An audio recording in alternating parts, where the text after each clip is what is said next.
What's going on, everybody? Welcome to the SI Sooners podcast, episode 116. Back here with you on a Thursday, day late, but it's okay. March 31st. Josh Callaway in Oklahoma City, John Hoover in Tulsa, Ryan Chapman in Norman.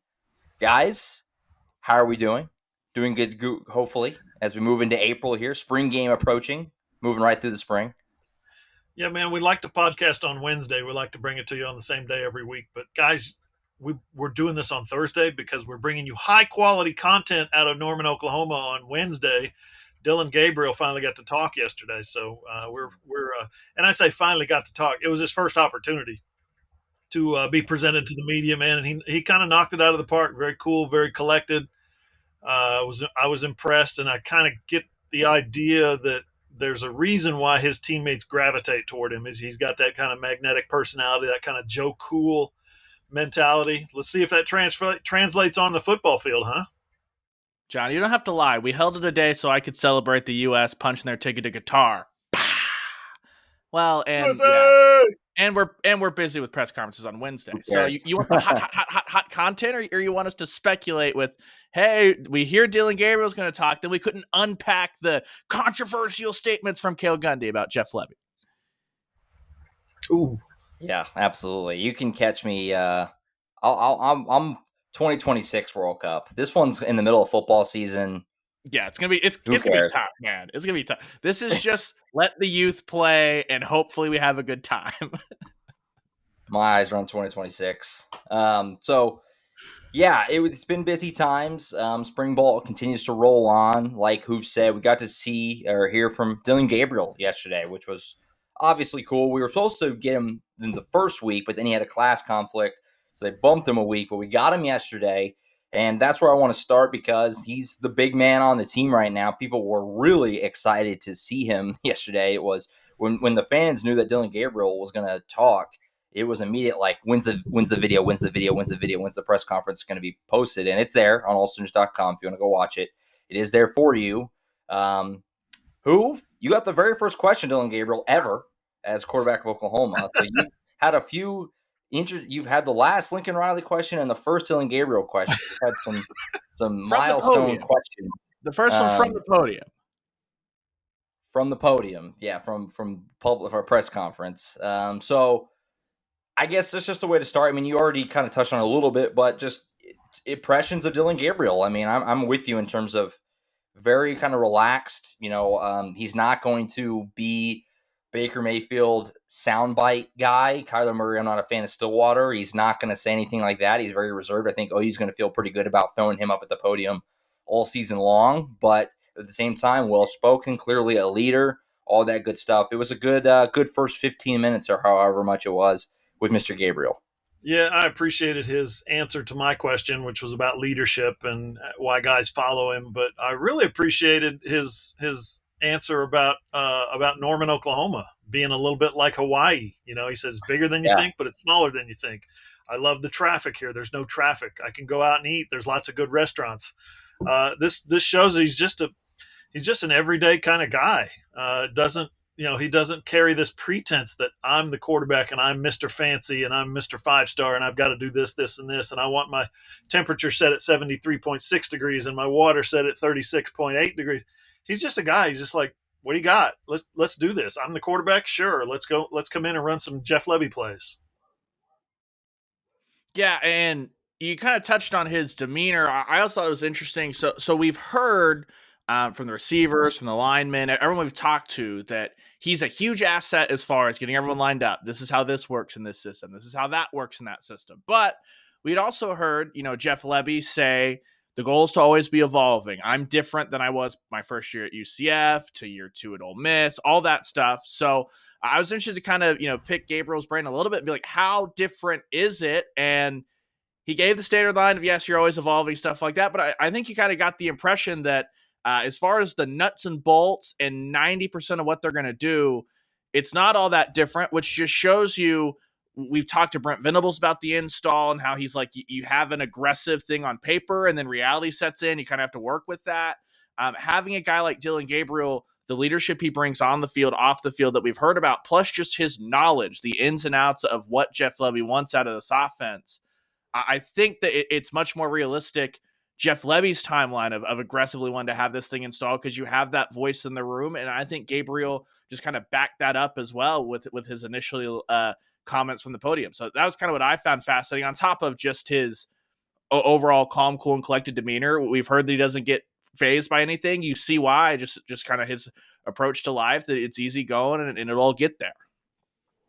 Yeah, one of the things that stood out to me too, guys, was he said, "Why are you so comfortable?" Somebody asked him a question. Why are you so relaxed and poised? And he said, "Man, it's the way I was born and raised in Hawaii.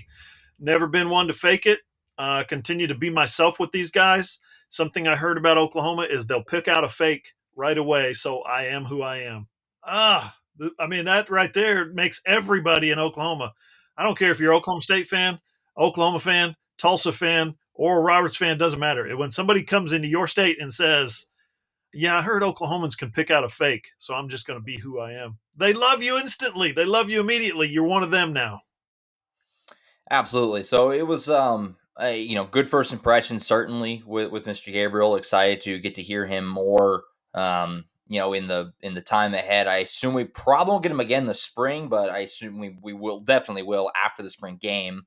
And then, potentially Big 12 Media Days and all that stuff leading up to the start of next season. So good stuff with Dillon Gabriel yesterday for sure. Along with him, we've gotten a lot this week. The access has been tremendous so far this spring. We've almost more than you even know what to do with, but we've gotten this week, we got Brent Venables again, Miguel Chavis and Cale Gundy yesterday. And then we got a medley of players, Trey Morrison for the first time, Marvin Mims yesterday, Eric Gray yesterday, Daniel Parker, the Missouri transfer tight end, Danny Stutzman for the first time on Monday. He lived up. He was very Stutzman on Monday. So anything else you guys, it's big, but anything else you guys want to touch on specifically? Billy Bowman, got him as well.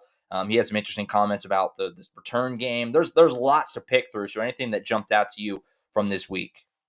Yeah, the first thing, Josh, and you and I just talked about this on my radio show on the Sports Animal Tulsa, is fingers crossed, but maybe the Zoom era is behind us. We got in-person interviews, and guys like Marvin Mims are like, he sits there and says, "Okay, well, thank you guys. I appreciate it. It's good to meet you all finally." And it struck me at that point, Marvin Mims has been doing this for two years now. 2 years he's been coming in and doing interviews. Well, guess what? All 2 years he's been doing it on the Zoom. He's been doing it on a computer, and he hasn't ever met any of us. And as long as I've been doing this, I don't ever think I remember going 2 years without meeting the best receiver on the team, right? So it's just been bizarre, man. It's been weird. And it's an adjustment for us. It's an adjustment for them. We heard from Jacob Groves earlier on a previous podcast when he came in and sat down at the Big 12 tournament, and was like, "What is happening here? Who are all these people, and why are they sitting in front of me and all these cameras and lights, and what do I do?" That was at the Big 12 basketball tournament. So yeah, we get to come in and sit face to face with these guys. It's a new era, fellas. It's new for you. And I can tell you, after 2 years of being on Zoom, it feels new to me.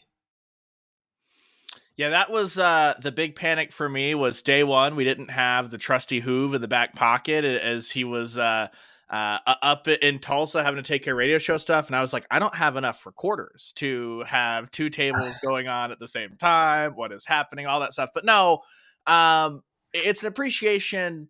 And I know that we talk about this a lot, and a lot of people are going, well, why does that matter?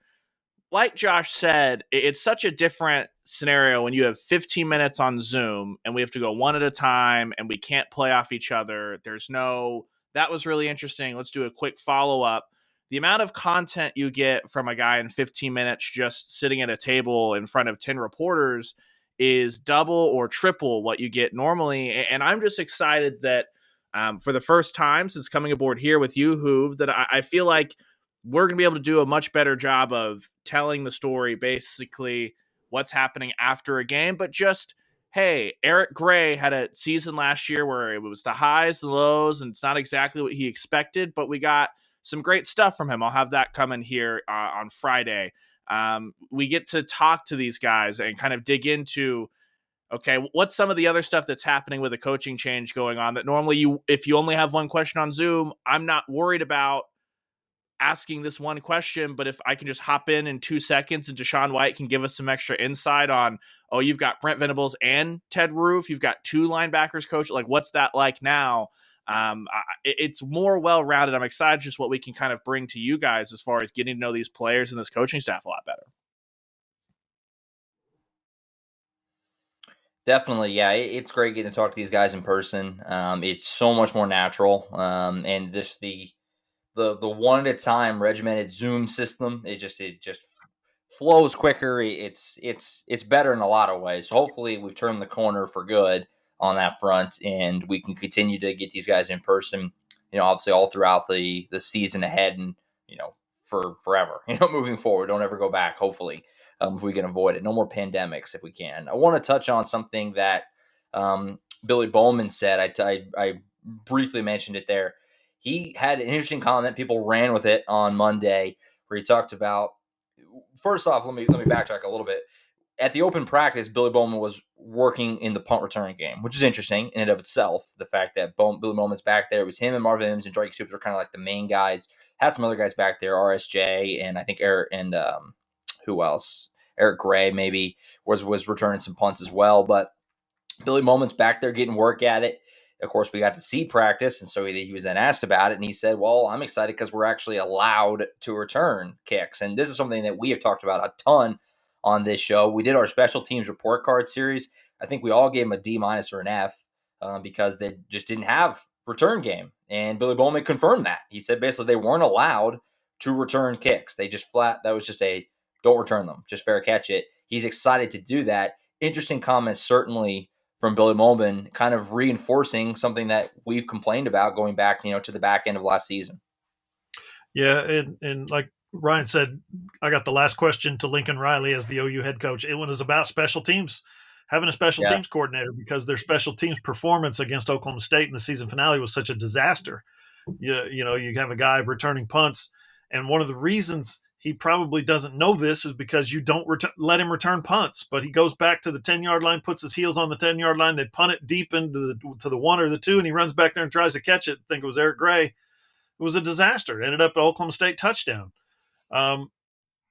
Again, one of the reasons that happens is, number one, you don't rep it. I'm told that they do just a few minutes a week. Lincoln Riley's teams did a few minutes a week on special teams throughout the week of practice. So you don't rep it. And then number two, you don't have a special teams coordinator, someone like Jay Nunez under Brent Venables' staff, whose job is to do special teams and nothing else. I mean, he's a quality control coach, so he's coming up with schemes and blocking and who's doing this, and he's looking at practice and who can contribute here. I'd like that guy maybe to be on my punt return. I'd like this guy to be on my kickoff cover. You've got a special teams coach now.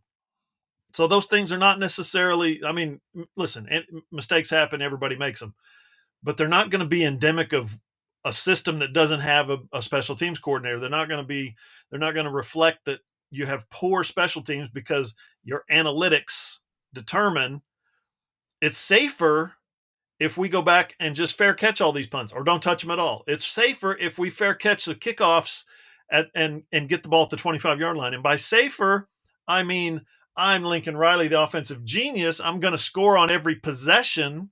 So all we need is the football. We don't need to make an impact on special teams. I think that line of thinking got those guys a little bit complacent, a little bit lazy on special teams. And by the end of his reign, by the end of Lincoln Riley's era there at Oklahoma, you saw the end product, and that was a special teams units that were very either average, below average, or catastrophically bad. Every time we have this discussion, I only think back to the new Batman movie where Robert Pattinson's just standing there going, I am vengeance. And I feel like that's Hoove every time we talk special teams. As he pops up, he's like, I am vengeance. But the vindication for Hoove. And I don't want to rehash a ton of stuff, but it's just so puzzling how the old staff could get to that moment when you think of what's the biggest game on the calendar you circle every year? OU Texas, right? The last 2 years, you have a massive, massive punt block, which helps flip momentum deep into Texas territory. And then this past season, you have the Caleb Kelly strip on a kickoff return that was heard around the world and really just buried a mentally weak Steve Sarkisian-led Texas. Like, that was OU's come all the way back. Who we were in the press box like, well, this is going to – how did they get down 28-7 and it's now going to be an actual blowout? Like, how is OU going to blow open this game? That was about to happen in the Cotton Bowl, and that's because of special teams. So it's not going to be a few minutes a week thing. We've been to 3 practices, and outside of stretching, then this quick break off of basically sprinting and chaos just to get the juices flowing. Like the very next thing that happens is you've got punt block going on one field, punt returns working on another. We didn't get to see any kickoff return stuff, but it was extra point, safe, extra point, field goal. It's all special teams work, and it's not just Nunez. Joe John Finley is in the middle of their punt protection.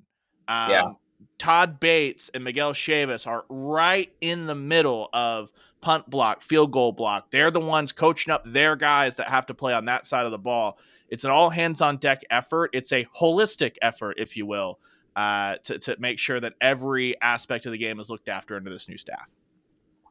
And one more thing too, if you start your practices with special teams are going to be forefront on the guys' minds. They're going to think about special teams. They're going to go into that practice that day, that morning. They're going to wake up and they're going to think, "Oh yeah, no, I'm on kickoff cover. I'm on punt block. I'm on extra point protection. This is how we're going to start practice. So I need to get this. I need to get my mind right." Before it was kind of inside receivers over here, outside receivers over there.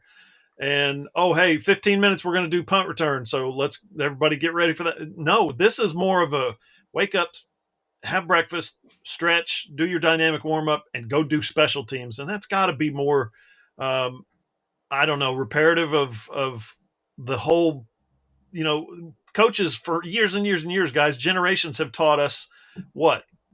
3 phases of the game: offense, defense, special teams. And they very seldom do more than pay lip service to special teams. But this is more of a situation where Brent Venables is saying, no, we're going to have a good special teams unit. We're going to have a coordinator. We're going to have every coach involved. Everybody's invested. So I think there's no question Oklahoma's going to be better on special teams. And that's the thing, Ryan, you talked about the game-changing plays. Oklahoma for years has had that kind of talent, that kind of athletic ability to go change games on special teams if their coach would just let them do it. So it's all very often an individual effort. I think this is going to be more of a collective team effort moving forward. Absolutely. The other, the other kind of comment of the week, I guess, that got the most eyebrows or the most eyes on it was Cale Gundy, which Ryan kind of referenced already a little bit, where he talked about Jeff Lebby being the most well-rounded offensive mind he's been around. Now, obviously, everybody's going to go, whoa, he's taking a shot at Lincoln. He, out of context, it seems that way, but he literally prefaced that same comment by saying, essentially, Lincoln Riley is an amazing offensive coach, blah, blah, blah, blah. And then he said the Jeff Lebby stuff. So, not really, but kind of, I guess. Yeah. What do you guys make of that? Just him talking about, because he basically said, like, Lincoln was so heavy passing at the beginning, and he kind of had to learn the run part of it. Jeff Lebby's already there. Essentially, was kind of the point. Interesting stuff from Cale Gundy, who continues to just bang the drum of, we're rolling, and this program's as good as it's ever been. That's been his thing the whole spring so far. He kept that up this week. He did. He said it's the best he's felt about it, the most excited he's been about Oklahoma football in a long time, and there's a reason, because they're moving in that direction. But the reference was to Lincoln Riley when he got to Oklahoma as the offensive coordinator. He had been at Texas Tech and he'd been at East Carolina. He gets to Oklahoma, and I remember guys asking him specifically this question. You've never had a Samaje Perine. You've never had a Joe Mixon at your disposal as the offensive coordinator at these other schools. Now you have both of them in the same backfield. How are you going to work them into the game plan? How are you going to run the football with a couple of guys who are absolute beasts? And he said, yeah, that's something I'm trying to figure out. They went through the first half of that season. And Lincoln didn't know how to run the football. It was the Texas game and thereafter that he finally started figuring out, okay, we need to run the football. Here's how we're going to do it. I'm going to let Bill Bedenbaugh get involved in some of the run schemes. And that's when the Oklahoma running game took off, was mid-season of his first year, the 2015 season. After that, he understood running the football. Hey, there's great value in it. We don't have to act like we're in West Texas. We can actually run the football like a powerful Big 12 blue blood football team. And I think that's what he meant by Jeff Lebby, former offensive lineman, right? Former high level recruit offensive lineman, values the running game in college football. I think Cale Gundy projected that yesterday when he said he's well-rounded. He understands every aspect of the offense. Yeah, and Cale went on, like, he said Lincoln's probably the most creative offensive mind he's ever been around, and the ways that he could find different ways to move defenses to get guys the ball in space, that creativity seeped through. So I turned around and just asked Eric Gray, like, hey, he'd already been asked about the wide splits and what that does for the run game, but you've got an offensive lineman who kind of understands the run game. What does that mean for you? What advantage does that create for you specifically? And Eric Gray's comment, which you'll see all this Friday on allsooners.com if you want the full story, but he basically said Jeff Lebby knows how to get a running back in space. And I'm not sure that's exactly what Lincoln knew how to do. And I'm not sure that he could still do that as well as maybe a Jeff Lebby does today. Not saying that Jeff Lebby better or whatever. All the numbers are really close, but like that specifically, he knows how to get a running back in space. And you could just tell Eric Gray is excited. On top of that, the tempo, I asked him about that too. And he's like, hey, we've already had moments where the defensive backs and the linebackers are looking to the sideline and I'm in the second level. Like they don't even know the play has started. So you pair that tempo with that just knowledge of how to get those guys in space. If you look at the run pass splits, Lebby's in like the 60% close to it running the ball. That's not going to be a problem. If you think, oh gosh, fast, sometimes that means it doesn't run the ball. That is not priority number one in Norman under Jeff Lebby. They're going to have a robust run game. That won't be a problem at all.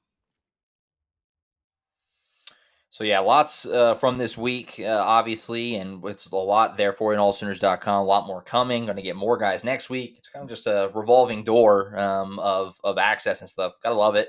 Just hard to keep up almost. One real quick thing before we get to some recruiting stuff in the next segment. What do you guys think of the Baker Mayfield statue reveal being at half? Brent Venables dropped that little nugget on Monday. I have no clue how that will work.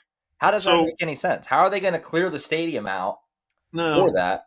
That's not going to happen. Okay, so logistically, what's got to happen is if they're going to do it, there's one of two things that's going to happen. And they've been a little bit secretive. They've been a little bit kind of coy with the details, and I get it. But they're not going to pour 70,000 people out of the stadium onto Jenkins to gather around that stadium and watch Baker Mayfield, clap and pull the, the curtain and all this stuff. Joe Castiglione. I think what they're going to do, and I don't have this confirmed, but I think what they're going to do, number one, two options. Number one, they're going to have cameras all over the big board. They're going to have cameras out there while they do it at halftime. Baker's going to be there. Joe C's going to be there. And the fans are going to be watching on the big board. You got the biggest board, basically, or one of the two or three biggest boards in all of college football. That's one thing. The other possibility is the statue will be in the stadium covered up when the fans arrive. Baker comes in, halftime happens, they unveil the statue, everybody jumps up and down and has a good time. Then at some point the statue remains in the stadium, or they put it on a little, say a horse covered wagon, or a covered wagon with being pulled by horses, right? And they wheel it out of the stadium to go take it across the street to be planted in the ground. I think it's going to be one of those two things. They gotta get creative because, go for it. We got to open up conspiracy corner, guys.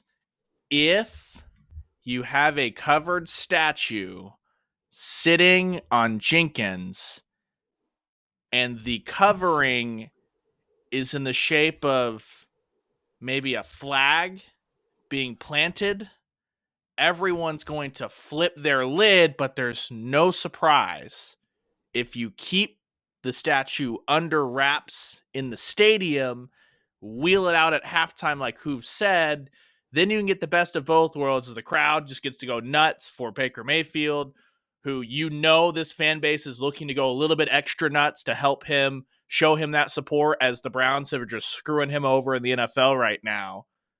Plus, you get that wow factor of, oh my God, they did it. Conspiracy corner, nothing like that. Haven't heard anything like that. But that would be one way that you can do that without being like, well, this is an oddly shaped covering. This could only be one thing. Yeah, they got to get creative because literally this was Brent Venables said this and people put it out there and the reaction was, no, that's not right. It's like, Brent said it. I'm not even getting it. That's what Venables said it. It's not like it was literally out of the coach's mouth. So people were so baffled by it that they almost met with like skepticism, but that's what's happening. So I don't know what they're going to do. Probably like who said, a big board situation, I'm guessing, but I don't know. A little odd to say the least. So we'll see how that shakes out. That's going to be an adventure because I'm going to want to get out to get video of it. So I don't have to like leave the stadium and then come back. I don't know how that's going to work. It's going to be a circus. I think it's going to be. I think they're going to do it at midfield at halftime. I just need Mother Nature. Will be out there at midfield.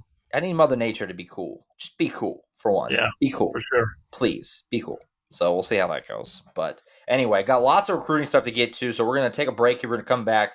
Ryan and I had a big weekend in Dallas. We talked to 3 elite prospects who are on Oklahoma's radar. One of them's obviously already committed. We'll talk about all that and other stuff over the last week or so next on the SI Sooners podcast.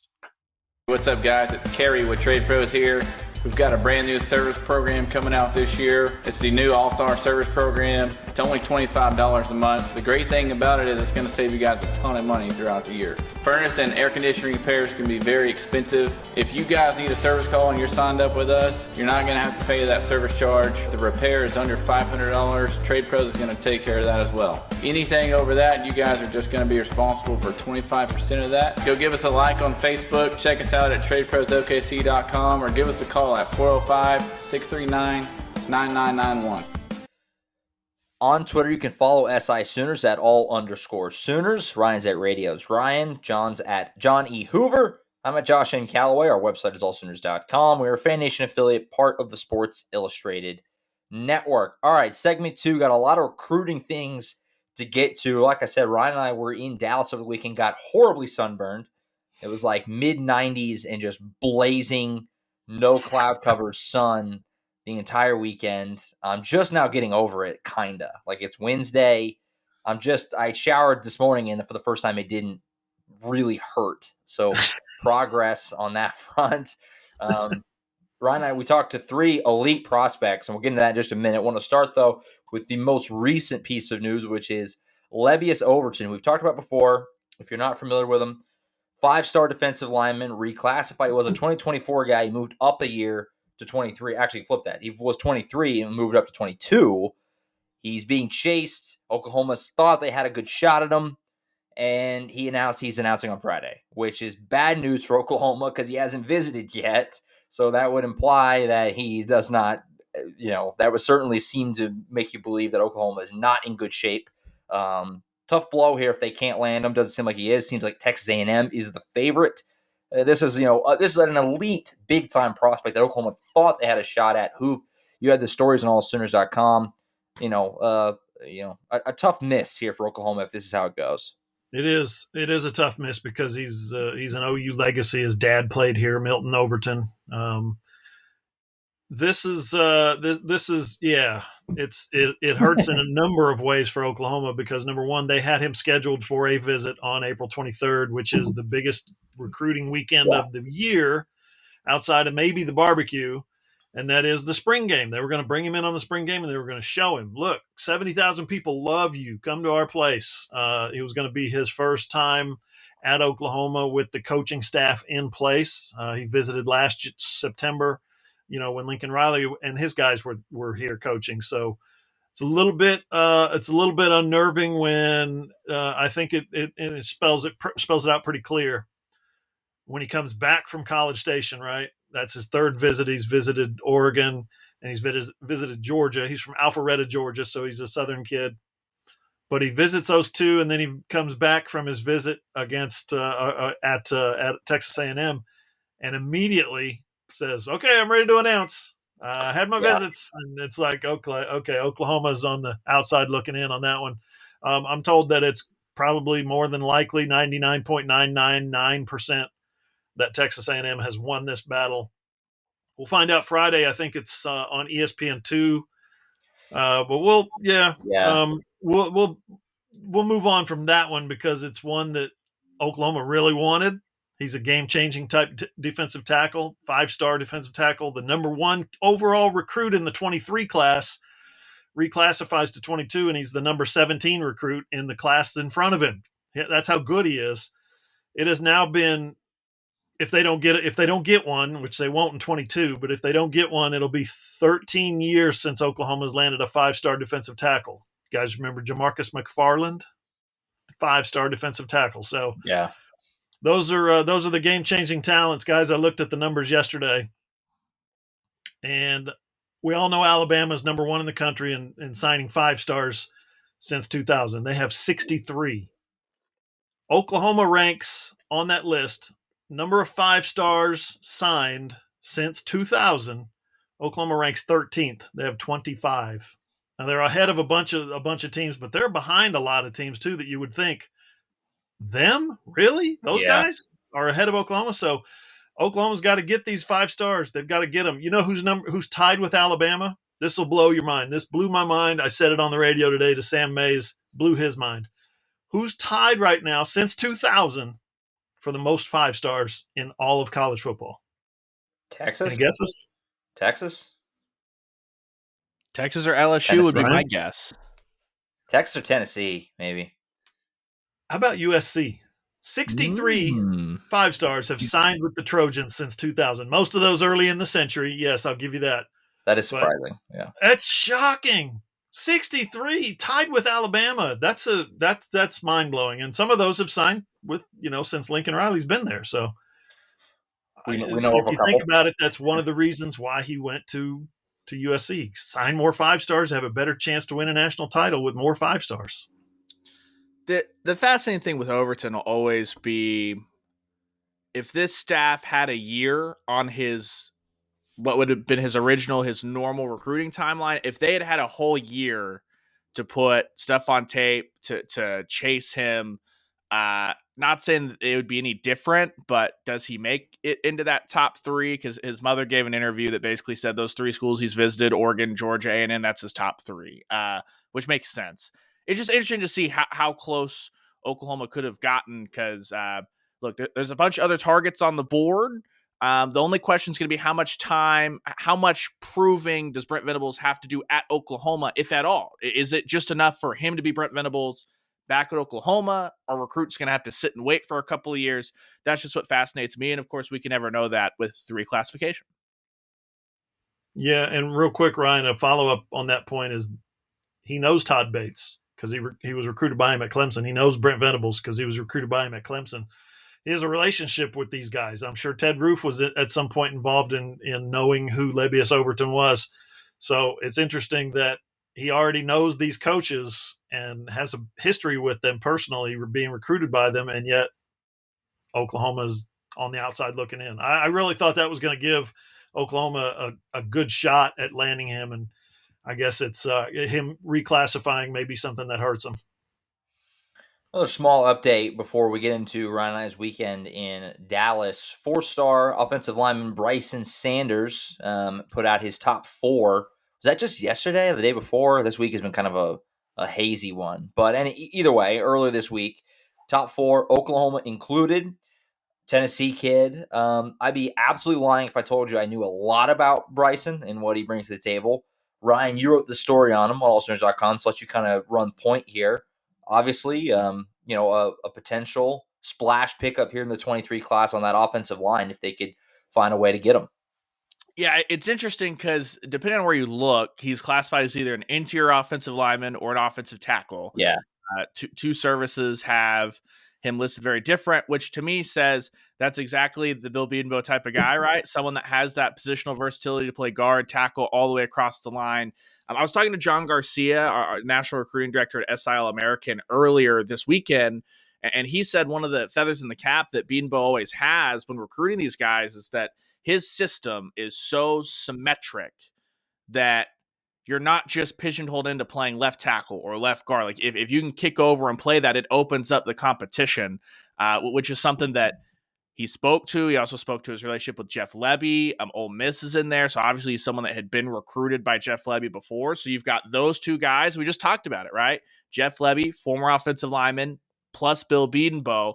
It'll be interesting to see if Oklahoma can close some of these guys, because the last couple of classes, it's been quality, but not a lot of quantity, which is why OU's had to go into the portal so much for some of these offensive linemen. You're telling me that anyone would have liked to only sign 2 last year, and they'd be lying to you. So already have Joshua Bates committed. You can grab him, a Caden Green that Oklahoma feels like they're in a good spot with. Then you have a really good foundation to not just have a lot of talent coming in, but the quantity you need to keep that offensive line replenished.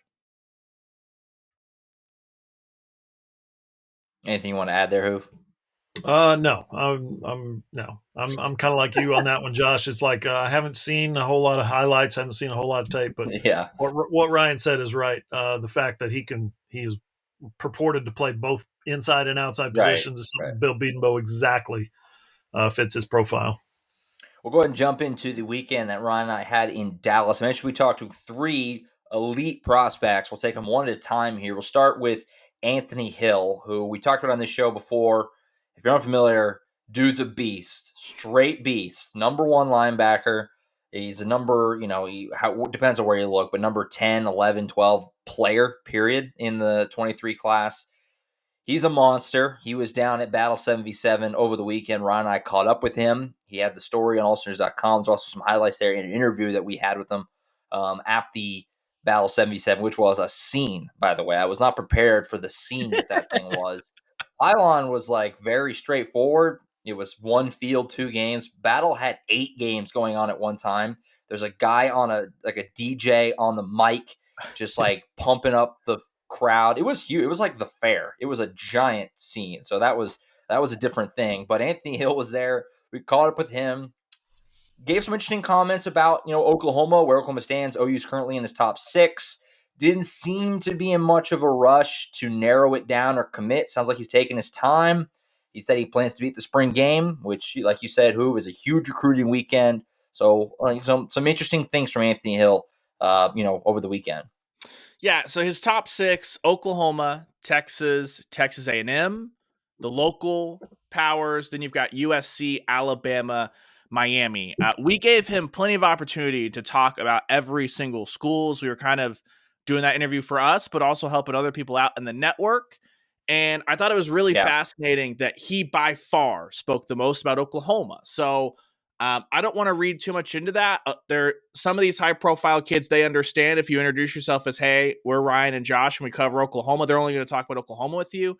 Other times when you're afforded that opportunity and one guy is only talking about 1 or 2 schools, that kind of tells you who is in the mix. Didn't have a ton to say about USC, didn't have a ton to say about Miami when asked directly, but Oklahoma, Texas, and Texas A&M got the lion's share of that. And it's just one of those things that you ask him, okay, Brent Venables comes in, you're a linebacker, what does that mean for you? And already a really good kid, really well-spoken, but he just lit up and was immediately like, yeah. I mean, Brent Venables, you just look at his track record of what he's done sending those guys to the league, who can develop you. He spoke very highly of Brent Venables. He said he's hoping to make it up for the spring game on the 23rd to hit that visit, as well as I think he was saying he was going to hit Texas A&M this spring as well. Like Josh said, in no rush, but he also, something to look out for, he's got an inside track, an extra insight into this program. He's a Denton Ryan kid, which if that perks your ears up, there's another Denton Ryan kid we've already talked about on this podcast, Billy Bowman, who's been telling him, hey, this is what practices are like. This is how they're different. And you'll have to head to allsooners.com, but basically we ran that story and he's got that inside track. So Oklahoma's got obviously the coaching staff, but they've got an ace in the hole to try to help recruit Anthony Hill along the way, which will come into play maybe with a couple of guys we're going to talk about here in a second. Yeah, absolutely. So Anthony Hill, who, first time seeing him in person, and it's 7-on-7. They're not wearing pads. He's just kind of he's roaming. He's not like he's busting it out, laying dudes out by any stretch. There's no hitting or anything. But good Lord, he's big. He's big and he's athletic. He stands out. He's one of those. He just stands out from the crowd. That's an NFL player to me. It looks like, down the road. He's like Kenneth Murray is what he looks like size and everything already. And he's still got another year of high school. So very excited to see what he looks like at the next level. And if that's in Crimson and Cream, certainly we'll find out in due time. So from Denton Ryan over to Denton Geyer, we also caught up with 4-star safety Peyton Bowen. Now, if you're unfamiliar with him, another elite prospect, depending on where you look, number 4 safety in the class of 2023. Now, he's committed Notre Dame, and he has been for a while, committing back in early January, but he admitted, basically, Oklahoma's still on the radar. He's still thinking about it, and a big part of that, and we're going to talk about him in a minute, quarterback Jackson Arnold, who we've talked about before, they're teammates, and they're really good friends, so he's trying to recruit him over. Ryan, obviously, this would be huge if Oklahoma could find a way to flip Peyton Bowen, and he plans to visit soon. So we'll see what happens. But it sounds like, even though he's committed to Notre Dame and has been for a while, the OU is right in the thick of this to still try and get him.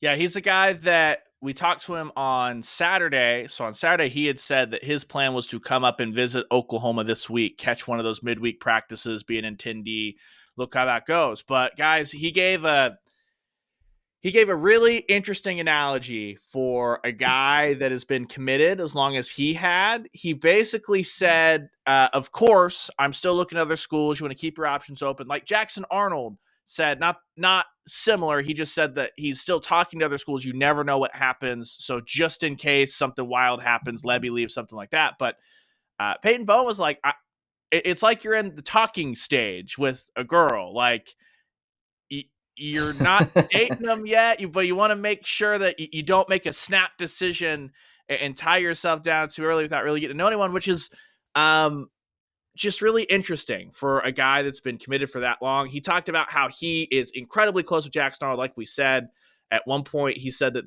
he thought they were going to commit together, and then things changed at OU with Jeff Lebby coming over. He's a guy that's so close to him that, so at the Elite 11, right, it's a quarterback camp, but everyone brings a wide receiver basically to help run routes with them and stuff. Peyton Bowen was that guy that he, for Jackson Arnold, went over to the Elite 11 camp, ran routes for him, and he basically left the Elite 11 camp a little bit early. Like he took time out of what is the playoff day, Sunday, at the Battle 7-on-7 tournament to go catch for Jackson Arnold. So that shows you that he was willing to be dog tired running a ton of routes out there and then had bounced back over to Battle 7-on-7 on Sunday for his quarterback. So he's a guy that some schools looking at as a two-way player too. So allsooners.com, that story ran Thursday morning. You can kind of look at that as who's talking about him playing a little bit of offense maybe as well. But we've talked to a lot of these recruits, right? The high school teammate thing, sometimes it's oversold. Just telling you guys, this interview was not well, yeah, Jackson's going to OU and we're friends. Like it's no guarantee he ends up in South Bend. Yeah, guys, I'll just say this.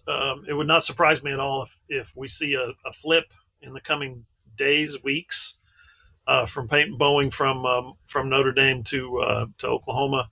And one of the reasons is Oklahoma is now recruiting his little brother, Eli Bowen, who's a junior. He's going to be a junior in the 2024 class.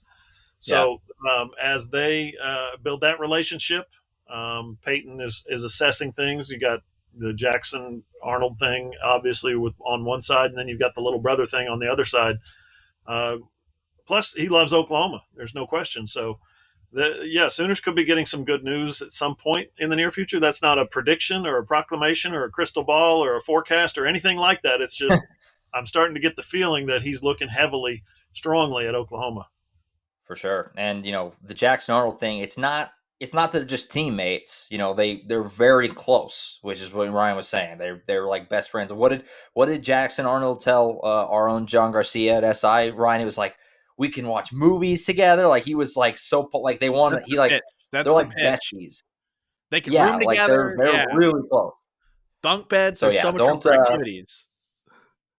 it's so much room for activities. They were going to go to Notre Dame together. Pretty much was like the plan. And Jackson Arnold ended up going to Oklahoma instead. And he's saying, come on with me. So I do want to finish this recruiting part of the show with Jackson Arnold. Ryan and I went to Elite 11 on Sunday, which is where my sunburn got way worse. It was hotter that day than the Saturday, I think, and way less shade. There was no shade. He looked really impressive. If you're not familiar with Elite 11, of course, it's all the best quarterbacks in the country get together. There was, I don't know, a lot of quarterbacks, probably close to triple digits. I would guess there was a lot of dudes out there. It did not take him long to stand out from the pack as one of the best. Unbelievably accurate, and just the easy arm strength was what jumped out to me in terms of it didn't look like he was ever having to really exert himself to really put some serious zip on the ball. And all those deep balls, other guys are kind of really having to put some in it. He was just kind of easy 40 yards, boom. You know what I mean? And that helped him last in that heat all day because they throw just hundreds and hundreds of passes, out there in the sun. He looked really good. We caught up with him afterward.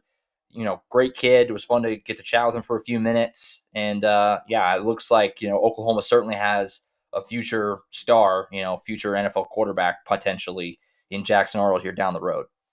Yeah, Arnold and Novosad, who's a current Baylor commit for now. Clearly Baylor commit. They were the two that got on the spot invites to the Elite 11 finals, which will happen end of June, early July. That thing tries to get donezoed by July 4th. It sounds like we may have the return of the incredible twofer, the Elite 11 finals, rolling right into the opening. That sounds like something that could come to fruition.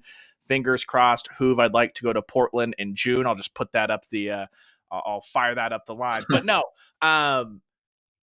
Novosad and Arnold were very clear the two most accurate quarterbacks there. And what separated Arnold from Novosad just a little bit is that arm strength, like you said, Josh. And it wasn't just again, we can't overstate that this is a 4-hour event. It's 90 degrees.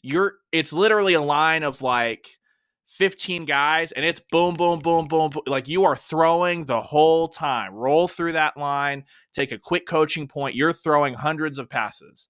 And by the time they got to the pro day event at the very end, the pop was still there for Jackson Arnold. The pop was absolutely there. And so when you're talking to him, he had talked about like the Elite 11 final is a goal for him. He's seen guys like Justin Fields, Trevor Lawrence roll through. This is something that he wants to do. And I think it just kind of speaks to the preparation that he brings to the table, that he knew all the drills that they were doing. He knew all the throwing drills. He knew exactly where the ball was supposed to be. And he was able to put it there as well. So that's the player side of Jackson Arnold. We'll see how he stacks up at the Elite 11 final. Then you just start talking to him, and he talks about that Jeff Lebby offense. To me, an untrained eye, when you pull up his highlights, I go, well, this looks exactly like, it's easy to see why Lebby loves him, because this is his offense. They're just running it. It didn't Geyer. That's exactly what Jackson Arnold said. He's like, yeah, he's running my offense. Why wouldn't I want to go play in that? And then he also spoke to just that relationship that he built with Jeff Lebby, the realization that as a quarterback, you spend the most time on campus, your entire time at college, with your OC/QB coach. Lebby's both of those guys. It's someone that, like, he wants to be able to enjoy spending time with that person because that's who he's going to spend the most time with. So absolutely someone that he said he's embracing that role as the face of the class, the lead recruiter. He's kind of a quiet guy publicly, as far as doesn't give a ton of interviews, stuff like that. But that does not mean he's not behind the scenes. He said he's working with the OU graphics department. Like, hey, we need more edits so I can fire these bad boys out there. His last one he had a Peyton Bowen on it. Just toss that out there. So he's someone that completely, it seems like, understands this is what you have to be as a modern quarterback recruiting. He looks well built and prepared to play the quarterback position. I think that was the thing that struck me most too. Is like his lower body is built like you would see a quarterback. He's not someone that's like, I just need to lift weights in my upper body and get that. Like, no, he is the full product as a high school senior, as far as a high school guy could be. So imagine putting him with Schmitty, what they can continue to do there. Just a really impressive weekend from Jackson Arnold. He physically, you're right, looks like he's being on his way to being the finished product. First of all, you guys did a fantastic job going down there, getting with the recruits, getting with the prospects, and bringing back lots of content. We've got content from last week all over the website, allsooners.com, plus more coming up. I've still got a story out there from week before that you guys are going to want to see. So allsooners.com. But if there's any doubters, and I've seen the message boards and I've seen the tweets and there are doubters for some reason. I can't figure it out. There are doubters about Jackson Arnold. Have you guys seen his offer list? He's got 21 Division I FBS offers: Alabama, Ohio State, Tennessee, Florida, you name it, right? I mean, everybody wanted this kid, and he's coming to Oklahoma. So, I don't see what anybody would be skeptical about what his long-term future is at OU. Yeah, definitely recommend you go watch the highlight tape of him at Elite 11, just slinging it all over the yard. Like I said, didn't take long for him to stick out. It was pretty quick that, he's one of the best guys there. That's why he got invited to the finals. All right, take another break here. We'll come back. We'll wrap up the show with some other sports. Not a ton to get through, but some basketball cleanup, and the Diamond sports keep on rolling. We'll talk about that next on the SI Sooners podcast. Hey guys, John Hoover for Trade Pros. Listen, they got something special going on at Trade Pros. It's the All-Star Service Agreement. Sign up now for just $25 a month, and the guys at Trade Pros will come out twice a year for routine maintenance. Plus, you get up to 2 pounds of Freon every year at no charge. And get this, if your heating or air unit needs work, it's not going to cost you anything if the repair is less than $500. And if it's more than $500, your cost comes in at just 25% of the Trade Pros price. It's the All-Star Service Program. Some conditions apply, so give the guys at Trade Pros a call, 405-639-9991, or hit them up on the website, tradeprosokc.com. Final segment of the SI Sooners podcast, episode 116, the end of the Groves Bros era. We've had the Groves Bros on our third segment for the last 2 months. That's done. If you didn't see the last episode last week, it's obviously still there for you. Anywhere you get your podcast or on YouTube. Great time with them over the last couple months, but we move on. We're back to having our normal third segment, which is nice, weird. We got used to that, but a little nice. I miss it. I miss the bros. You guys not miss the bros? I mean, the bros. They raised the intelligence quotient of the SI Sooners podcast by a factor of about 10. And the athleticism. By infinity. Sure. I do want to go to their team, men's basketball, here to open up our last segment here, which we're going to get to some other sports. Just some cleanup here. Obviously, anytime you head to the offseason, I was really hesitant to speculate on the basketball team next year because guys just hit the portal that you're not expecting. It happens. But so far, so good for Oklahoma in this department. Tanner Groves is back, which we already knew that, but John Rossi reported that he is going to be back. Elijah Harkless is going to be back. We pretty much knew that. Tanner broke it on our podcast. We asked him point blank, "You coming back?" "Yeah, I'm coming back next year." Okay, end of discussion. I mean, maybe we should have wrote a big old story and put a bunch of tweets out about it, I guess. I don't know. I guess. So Elijah Harkless also back. Now, Rothstein did say that Emoja Gibson is going to explore pro opportunities. Obviously, that does not mean he's gone. I would expect everybody to explore their pro opportunities almost every time. So we'll see what happens with Emoja. Obviously, you can even declare for the draft and come back after the combine. So we'll see how that goes. I would guess Emoja Gibson will be back, but I don't know. That's just me throwing a dart at it. We'll see how that goes. And then elsewhere, a couple of freshmen, BJ and Cortez and CJ Noland, both said they are going to be back, which it was a little bit of question there because obviously, you don't totally know.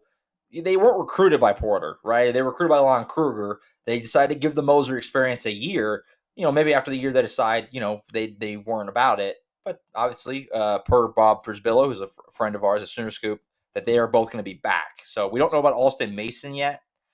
He seemed to be the most likely candidate for a potential transfer. Haven't heard anything one way or the other. So we'll see how that shakes out. Now, Porter recruited him, though, when he was in high school.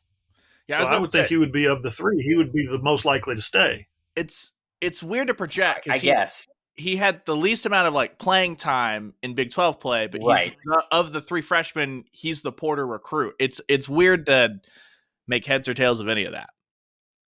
Yeah, my speculation comes from, him and Bijan are a little redundant in terms of what they offer, and obviously Cortez is kind of emerged as more the guy, and he's coming back. And Mason never saw the floor and didn't always seem particularly happy to not be seeing the floor. But I guess we'll see.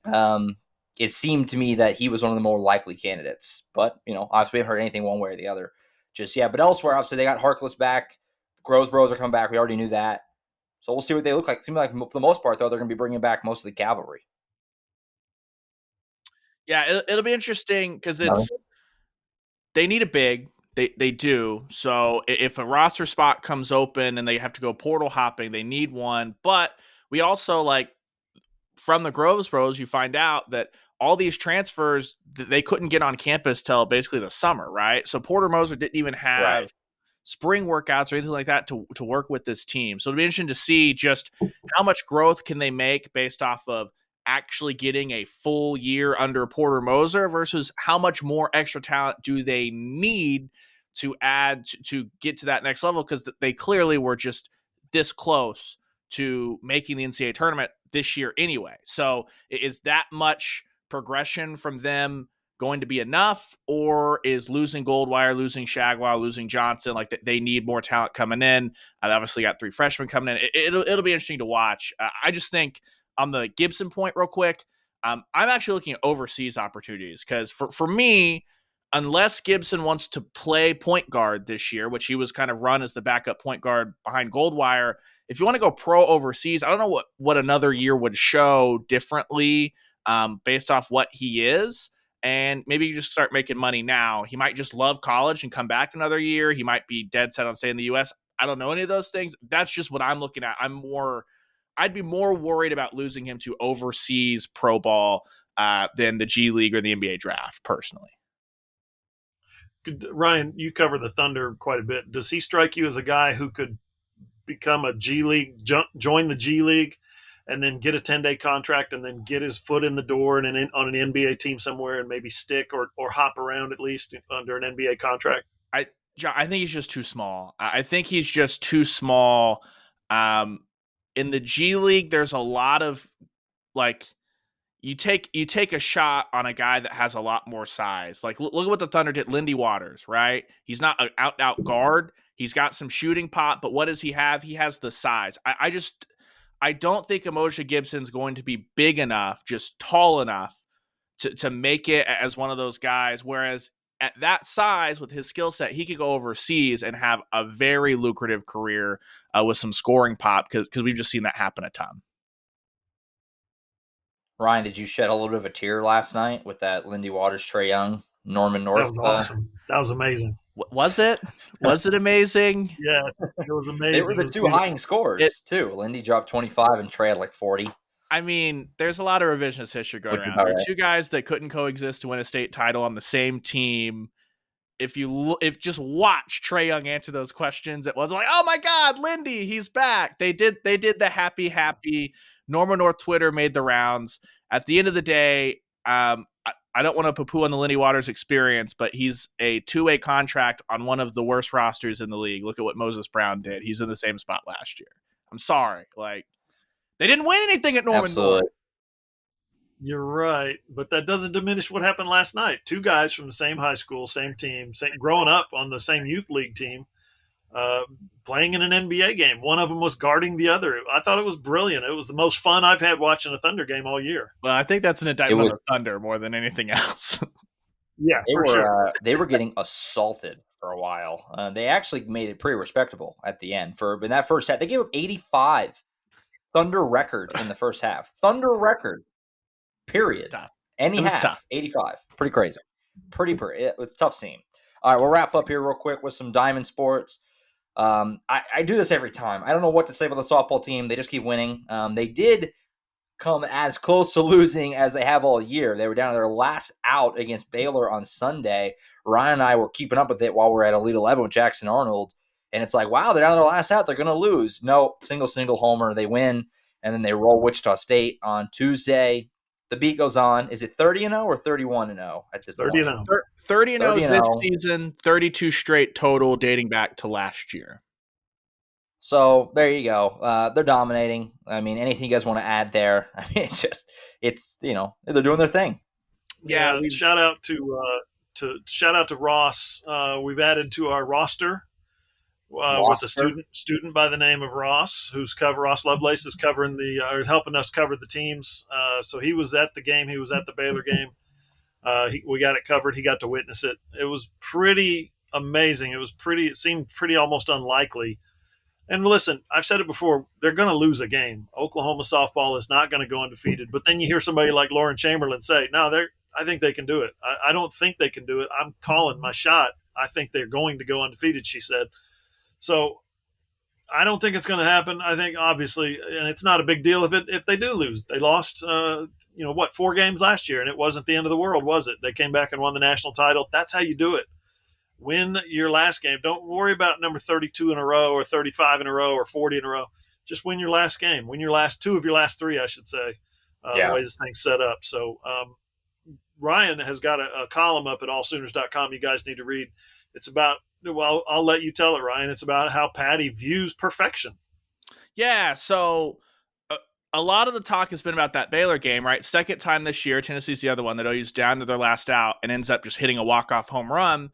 Spin that forward to Tuesday night. They run with Wichita State 10-1, and everyone's probably like, all right, they're back to normal. That Wichita State team, like OU and Wichita State, again, are number 1 and 2 in the country in home runs per game. Explosive lineup, home to 1 run. And we walked into that postgame, and Patty's not happy. She was late getting into postgame because she was reaming the locker room, basically, because she was unhappy. They had a couple of errors, 6 runners in the first 2 innings, left on base in scoring position. And so it's kind of talked to Nicole Mendez about it. Obviously, 2-time national champion. Got a good relationship with her from our show on Wednesdays on the franchise if you're hanging around. And it's about this is why Patty Gasso's so good. Her team's 30-0, and her chase for perfection is not 62-0.